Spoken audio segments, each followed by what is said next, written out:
Hey, what's going on? Ryan here with Intersection Music, and we are talking about the Mötley Crüe saga yet again. You may know from my channel that I don't really like Mötley Crüe all that much. When I was 9 years old, I had Shout at the Devil on tape, and I did like it. And I did like some of that stuff growing up, but I'm not really a Mötley Crüe guy. Not even about the music, more about how big of a jerky some of these guys in that band seem like they are. And of course, you may know we've already done a show about the fight between Mick Mars and the rest of Mötley Crüe. Last fall, Mick Mars decided to retire from touring, and they replaced him swiftly with John 5, who I love. Check out my show on the top 100 or top 50 guitar players. See where John 5 ranks for me in that. By the way, subscribe to my channel. We do shows every single day. Thanks for watching. I'm going to read this that came out today. According to TMZ, Mötley Crüe has filed new legal paperwork asking a judge to send the band's dispute with founding guitarist Mick Mars into arbitration, where Crüe's attorney says it belongs. In the filing, the attorneys say several different entities have been created over the years to handle varying aspects of the band's business affairs, including touring and recording, and those agreements contain binding arbitration clauses. Therefore, they argue that all grievances that might come up amongst band members must be handled in private arbitration instead of airing them out in public courts. They don't want it to be public. They don't want the things, and we'll talk about the things that they don't want public. Instead of airing them in public courts, Crüe is asking the courts to strike several statements from Mick that Mick's made in the suit, particularly provocative assertions about ex-bandmates that include claims of substance abuse and violence, which that they call totally irrelevant in Mick's case. They believe he included them purely to do a character assassination. So Crüe is suggesting that substance abuse and physical violence that Mars is claiming is just for character assassination. In response to Mötley Crüe's filings, Mick's lawyer Edward McPherson told TMZ this is yet another attempt to bully and hide the truth. Now, going on.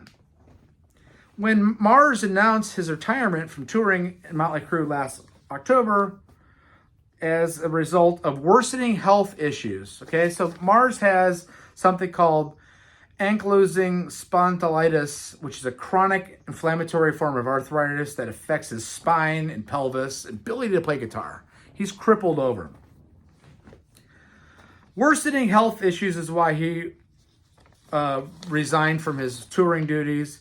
He maintained that he would remain a member of the band with John 5 taking over to replace him on the road. However, he has since filed the lawsuits against Mötley Crüe in Los Angeles County Supreme Court, claiming that after his announcement, the rest of the band tried to remove him as a significant shareholder in the group's corporate and business holdings via a shareholders meeting. In his lawsuit, Mars also has alleged that he was the only band member to play 100% live on the recent tour, the stadium tour with Def Leppard, and claims that Nikki Sixx did not play a single note on his bass during the entire U.S. tour, meaning that he's claiming that Nikki Sixx, all of his tracks were recorded. Mars said that when he refused to sign the papers, reducing his share of touring royalties to only 5%, the band commenced an arbitration. His original filing said that the group took it to arbitration rather than a public lawsuit so that the public would not be aware of the deplorable manner in which he was treated as a brother for 41 years. So let's get back to Mötley Crüe is alleging that they want a private arbitration and not a public hearing. They're saying it's because of substance abuse and physical violence. Is that really the case? Or do you not want it public, Nikki Sixx, that you don't play live and that your tape, everything that you do is recorded? you're playing to tracks. Is that what you're hiding? You're not. We know that you guys did drugs and substance abuse. You wrote a book called The Heroin Diaries, in which you talked about, seeing the other side. Do you want the private arbitration because you guys don't really play live? And that Mick Mars is the only guy that plays live in that band? And you want it private so that none of it comes out, that you guys are basically just choreographed entertainers dancing to backing tracks on stage. That's what I think you want private. You don't care about physical abuse and drug use in a band. Physical abuse and drug use in a band's been going on since bands started. You're hiding something, aren't you? I mean, that's what I think. Again, Mick Mars has claimed that he was the only member to play live on the recent stadium tour with Poison and Def Leppard. And that Nikki Sixx did not play a single note on bass during the entire U.S. tour. Is that what you're covering up, Mötley Crüe? Be real. Subscribe to my channel. We're going to talk music every single day. Peace out. See ya.